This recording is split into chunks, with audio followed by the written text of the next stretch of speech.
दोस्तों जो भी पेंशनधारी है, जैसे कि हो गया वृद्धा पेंशन मिलता है, विकलांग पेंशन मिलता है, विधवा पेंशन मिलता है, इन सभी को ना कुछ महीने से पेमेंट नहीं आ रहा है। जैसे कि किसी किसी का पेमेंट है ना 4 महीने से रुका हुआ है, 3 महीने से रुका हुआ है, 2 महीने से, 1 महीने से पेमेंट इन सभी का रुका हुआ है।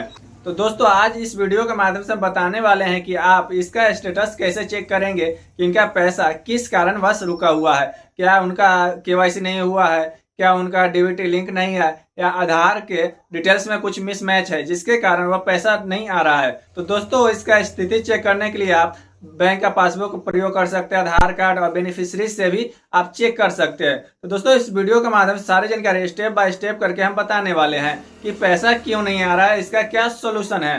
दोस्तों वीडियो अच्छी लगी तो वीडियो को एक लाइक कीजिएगा, कमेंट जरूर कीजिएगा, कमेंट का रिप्लाई मिलेगा। तो चलिए वीडियो को शुरू करते हैं। दोस्तों सबसे पहले गूगल या क्रोम ब्राउजर में आ जाना है और यहाँ पे सर्च करना है, ई लाभार्थी लिख कर सर्च कर देना है। उसके बाद यहाँ पर ई लाभार्थी का एक लिंक मिलेगा, इस लिंक पर क्लिक कर देना है। उसके बाद ई लाभार्थी सोशल सिक्योरिटी पेंशन के ऑफिशियल वेबसाइट पर आ जाइएगा।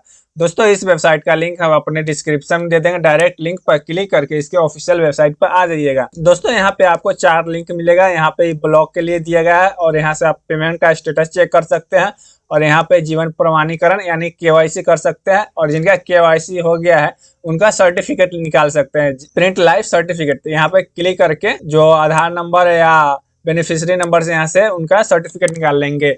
यहाँ पर जो भी आधार नंबर होगा तो आधार नंबर डालेंगे और सर्च के ऑप्शन पर क्लिक करेंगे तो इस प्रकार से उनका जीवन प्रमाणीकरण सर्टिफिकेट मिल जाएगा। मान लीजिए किसी कारणवश आप नहीं लिए हैं तो यहाँ पे उनका आधार संख्या दिखेगा, यहाँ पर किस योजना के तहत इनको पेंशन मिलता है तो यहाँ पे ओल्ड एज वृद्धा पेंशन की योजना के अंतर्गत पैसा मिलता है, किस आईडी से किया गया है केवाईसी तो इनका यहाँ पे आईडी शो करेगा और किस डेट को किया गया है केवाईसी यहाँ पे शो करेगा और अगला केवाईसी कब होगा तो यहाँ पे 3 जनवरी 2027 को इनका केवाईसी अगला केवाईसी होगा। तो यहाँ पे सारा डिटेल्स दिया हुआ है, इसे प्रिंट करके आप निकलवा भी सकते हैं अगर आप नहीं निकाले हुए हैं तो। दोस्तों यहाँ पे बैक आ जाएंगे, यहाँ पे चेक योर पेमेंट स्टेटस का ऑप्शन मिलेगा, इस पर क्लिक करेंगे। उसके बाद लाभार्थी के भुगतान की स्थिति जांच करें, यहाँ पे आएंगे फाइनेंशियल ईयर, यहाँ पे अभी 2026-27 है तो यहाँ पे 2026-27 सेलेक्ट कर लेंगे। यहाँ पे सेलेक्ट फिल्टर टाइप, यहाँ पे 3 ऑप्शन है यानी कि बेनिफिशियरी नंबर से सिलेक्ट कर सकते हैं, अकाउंट नंबर से और आधार नंबर से। यहाँ पे सबसे इजी रहता है आधार नंबर, तो यहाँ पे आधार नंबर सेलेक्ट कर लेंगे और जो आधार संख्या होगा यहाँ पे डालेंगे और सर्च के ऑप्शन पर क्लिक करेंगे। दोस्तों सर्च के ऑप्शन पर क्लिक करने के बाद यहाँ पे उनका डिटेल्स खुल जाएगा। यहाँ पे जिला का नाम रहेगा, उसके बाद ब्लॉक का नाम रहेगा, पंचायत रहेगा, उसके बाद गांव का नाम रहेगा, योजना का नाम रहेगा, किस योजना के अंतर्गत पैसा मिलता है, यहाँ पे लाभार्थी संख्या रहेगा।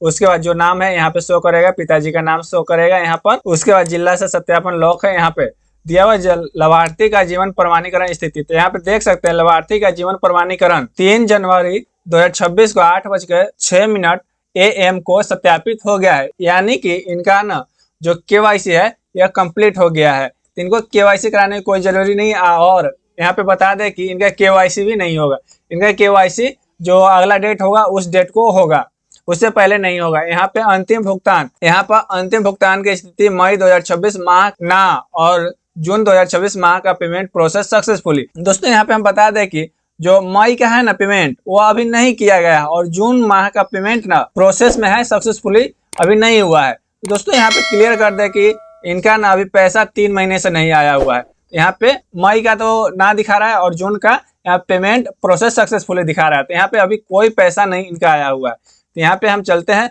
1 साल पीछे वाला सेशन में, तो यहाँ पे 25-26 वाले सेशन को सिलेक्ट करेंगे, फिर उसके बाद यहाँ पे सर्च के ऑप्शन पर क्लिक करेंगे। देखिए सर्च के ऑप्शन पर क्लिक करने के बाद यहाँ पर फिर से डिटेल्स उनका खुल गया है। तो फिर वो भुगतान की स्थिति वही दिखा रहा है, भुगतान की स्थिति अंतिम 2 माह का। तो यहाँ पे अंतिम भुगतान की स्थिति मई 2026 माह का ना और जून 2026 माह का पेमेंट प्रोसेस सक्सेसफुली, यानी कि मई का जो पैसा है वो अभी नहीं आया है, लेकिन जून माह का जो पेमेंट है ना वो पेमेंट प्रोसेस सक्सेसफुली प्रोसेस में डाल दिया गया है। दोस्तों यहाँ पे हम बता दें कि इनको जो वृद्धा पेंशन मिलता है इनका सिर्फ मार्च महीने का ही पेमेंट मिला हुआ है। यहाँ पे देख सकते हैं 1/1/2026 से 31/1/2026 तक का पेमेंट आया हुआ है 1100 रुपए। दोस्तों यहाँ पे देख सकते हैं 21/2/2026 से 28/2/2026 का पेमेंट आया हुआ है 1100 सक्सेस है। यहाँ पे अकाउंट का 4 डिजिट शो कर रहा है और यहाँ पे नाम दिया गया है और किस बैंक में पैसा आता है वह बैंक का नाम दिया हुआ है। उसके बाद 1/3/2026 से 31/3/2026 का पेमेंट 1100 रुपये सक्सेस है, आधार बेस पर है और अकाउंट नंबर सब दिया हुआ है। लेकिन जैसे ही मार्च के बाद हो गया, अप्रैल हो गया, मई हो गया, जून हो गया और जुलाई वाला महीना चल रहा है। जुलाई का 9 तारीख हो गया है, लेकिन इनका पैसा ना सिर्फ मार्च तक ही आया हुआ है। तो यहाँ पर पॉइंट बनता है कि इनका पैसा आएगा या नहीं आएगा। तो दोस्तों यहाँ पर पहली बात हम बता दें कि यहाँ पे लाभार्थी का जीवन प्रमाणीकरण हो गया है, तो इनको जीवन प्रमाणीकरण नहीं कराना है, केवाईसी नहीं कराना है यह, और इनका होगा भी नहीं अगर कोई करने जाता है तो, क्योंकि इनका हो गया है और इनका लास्ट अगला डेट होगा जिस डेट को आप केवाईसी करवाएं उसी डेट को फिर से होगा। तो दोस्तों यहाँ पे हम बता दें कि आप ब्लॉक का भी चक्कर लगा के थक जाइएगा, साइबर कैफे वाले के पास भी जाकर थक जाइएगा, फिर भी इनका ना पेमेंट नहीं आएगा। पेमेंट कब आएगा? जब वहां से सरकार डालेगा तब आएगा, और सरकार के पास अभी पैसे नहीं है। बहुत से पेंशनधारियों का पैसा आ रहा है थोड़ा थोड़ा करके, और बहुत से पेंशनधारियों का पैसा रुक गया हुआ है। तो यहाँ पे इनका 3-3.5 महीने का पेमेंट रुका हुआ है। या कहीं भी जाके परेशान होगा, ब्लॉक के चक्कर लगाए, साइबर कैफे वाले के पास जाएगा, तो इनका कोई उपाय नहीं होने वाला है। इनका जब सरकार पैसा डालेगी तो पैसा आएगा, अगर नहीं डालेगी तो नहीं पैसा आएगा। तो दोस्तों यहाँ पे बता दें कि जो भी कस्टमर आएगा तो ये स्थिति आप देख लीजिएगा, उसके बाद उनको तसल्ली दे दीजिएगा कि आपका पैसा आएगा। अगर सरकार डालेगी तो पैसा आएगा, अगर नहीं डालेगी तो आपको पैसा नहीं आएगा। आप कहीं भी परेशान होकर कितना भी माथाफोड़ी कर लीजिए, आपका सरकार पैसा डालेगी तो आएगा, नहीं तो नहीं आएगा। और मान लीजिए जिनका केवाईसी नहीं हुआ है या उनका स्थिति यहाँ पे मृत घोषित कर दिया है ना, तो उनको फिर ब्लॉक में जाना पड़ेगा। जिनका केवाईसी नहीं हुआ उनका केवाईसी करवाना पड़ेगा, और जिनका मृत या कोई कारण बस यहाँ पे स्थिति दिखाएगा, अगर मृत घोषित कर दिया है तो उनको अगर जीवित है तो जीवित करवाना पड़ेगा आवेदन देकर, तो अब उसके बाद पैसा आएगा। समझ में आ गया होगा क्या करना है क्या नहीं करना है। वीडियो अच्छी लगी तो वीडियो को लाइक कीजिएगा, कहीं भी दिक्कत आए तो कमेंट जरूर कीजिएगा। मिलते हैं एक और नेक्स्ट वीडियो में, जब तक जय हिंद जय भारत।